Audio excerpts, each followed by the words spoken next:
Welcome to the deep dive.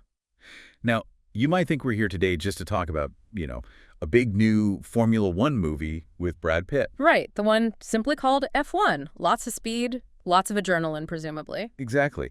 But what's really caught our attention and what our source material digs into is how this film is sparking these much bigger conversations. Yeah, it's less about the checkered flag and more about, well, the future of Hollywood, how stardom is changing, maybe even how we pass down knowledge, generationally. It's fascinating. Our source uses F1 almost like a case study. It compares it, maybe obviously to Top Gun Maverick, but also kind of unexpectedly to the Bollywood blockbuster Pathaan. Which gives this really unique global perspective on how film industries everywhere are sort of wrestling with the same big questions. And that's really our mission for this deep dive, to explore how this racing movie becomes this commentary on working together versus going it alone. And the importance of mentorship, really. So, as we get into it, maybe ask yourself, what does it actually mean for the older generation to make way for the new? Is it just about stepping aside? Or is it, more active than that, more about guiding? Let's dig in. Okay, so first up, the Maverick connection. The source suggests director Joseph Kosinski and producer Jerry Bruckheimer are basically using a successful playbook again for F1. What's that look like? Well, it's definitely a formula they know, and it's not even the first time they've tried this specific pivot, Top Gun magic, but with cars. Oh, really? Yeah, way back, nearly 4 decades ago, they did Days of Thunder, same producer, Jerry Bruckheimer, different director, Tony Scott, but with Tom Cruise. Also a racing movie, also trying to capture that same high-octane feel, so there's a history there. Right, that makes sense. But what's really striking about F1 following this Top Gun-ish path is who's not starring this time? Tom Cruise. Obviously, he's deep in Mission Impossible territory. But the source we're looking at makes a pretty bold claim here. It says his absence was, and I'm quoting, all for the best. Wow, okay. For Tom Cruise, why?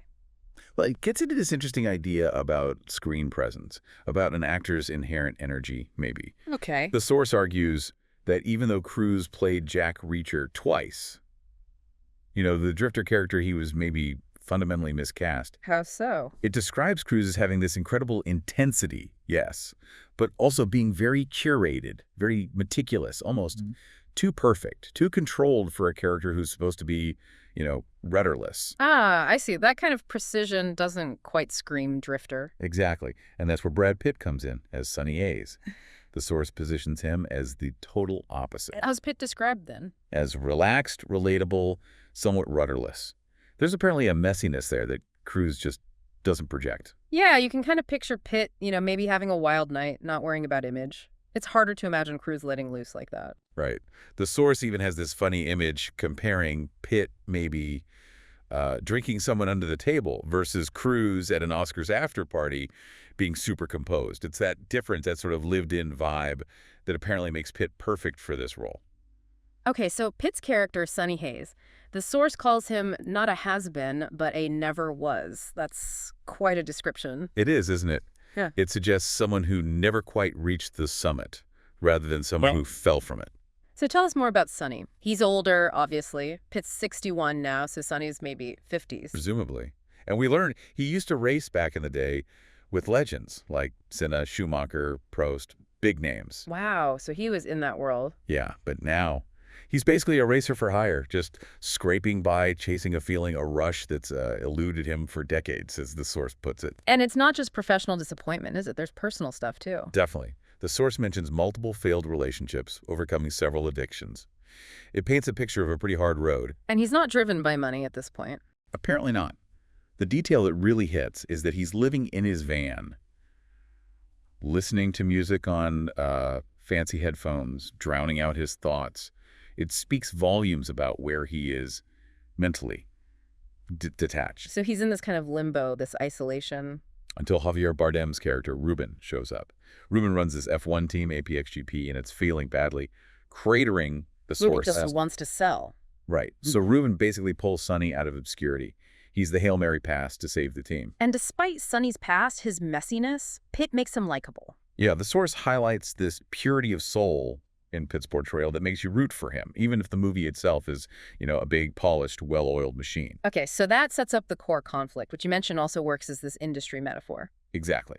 The main tension is between Sonny and his rookie partner Joshua Pierce, played by Damson Idris. And Joshua is Described as brash, arrogant, eager to level up. So, classic young hotshot versus the weathered veteran dynamic.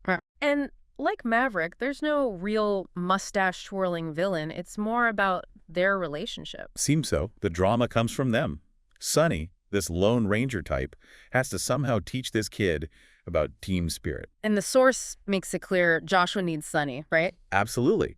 It says explicitly Joshua cannot evolve without Sonny's help. Yeah. That without that guidance, his career might just crash and burn. It really hammers home the need for that mentorship. Which brings us back to the metaphor. Yes. This whole dynamic, old guard guiding the new guard, isn't just happening on the track. The source argues it's reflecting the movie industry itself. How so? Both F1 and Maverick, it suggests, are sort of built on this belief, maybe a controversial one, that the era of stardom is over. That's a big statement. And this is where the comparison to Pathaan comes in, right? The Bollywood film. Exactly. It draws a really sharp contrast. Remember that scene in Pathaan? Yeah. Shah Rukh and Salman Khan, two massive stars. Yeah, they basically say they have to keep saving the film business themselves because the younger generation is too self-centered. Right. They literally say, "Bach pe nahi chhod sakte," can't leave it to the kids. Pathaan's message is kind of, we the established stars have to carry the burden. Okay, so Pathaan is about the old guard holding on. How does F1 differ according to the source? F1's philosophy, as interpreted here, is the opposite. It suggests true progress can only be achieved when the older generation makes way for the new. So not just stepping aside, but actively enabling that transition. Precisely. It's not about clinging to the spotlight or being these self-sacrificing martyrs.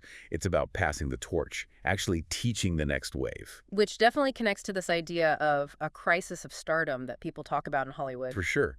It mirrors that struggle Bollywood has had, finding clear successors to its huge stars, the three Khans. And Quentin Tarantino has weighed in on this pretty heavily, hasn't he? He has, famously saying that a lot of the Marvel actors like the Chris's Hemsworth, Evans, Pratt, aren't real stars in the traditional sense.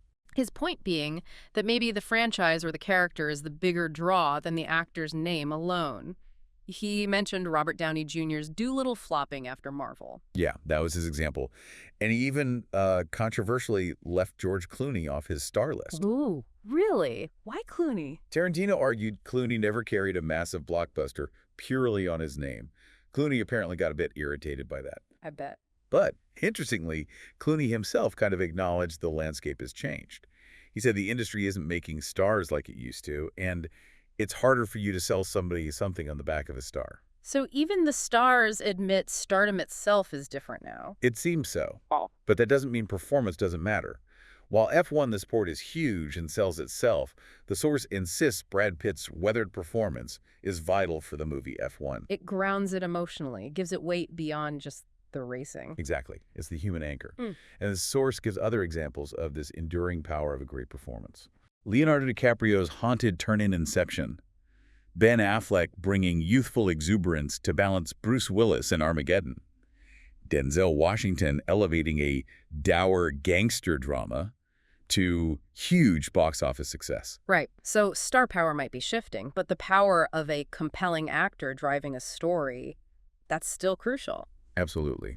So if we pull back to the bigger picture message here, what does this mean for how things should work? Not just in Hollywood, but anywhere. Well, the source argues pretty strongly that trying to go it alone, being isolationist, just rarely works. You can't just hoard your success or your knowledge. It's really pushing this pay it forward idea. Definitely. And it points to real-world examples. Tom Cruise apparently took Glenn Powell under his wing after Maverick. Oh, interesting. Leo DiCaprio has his famous posse bringing people up with him.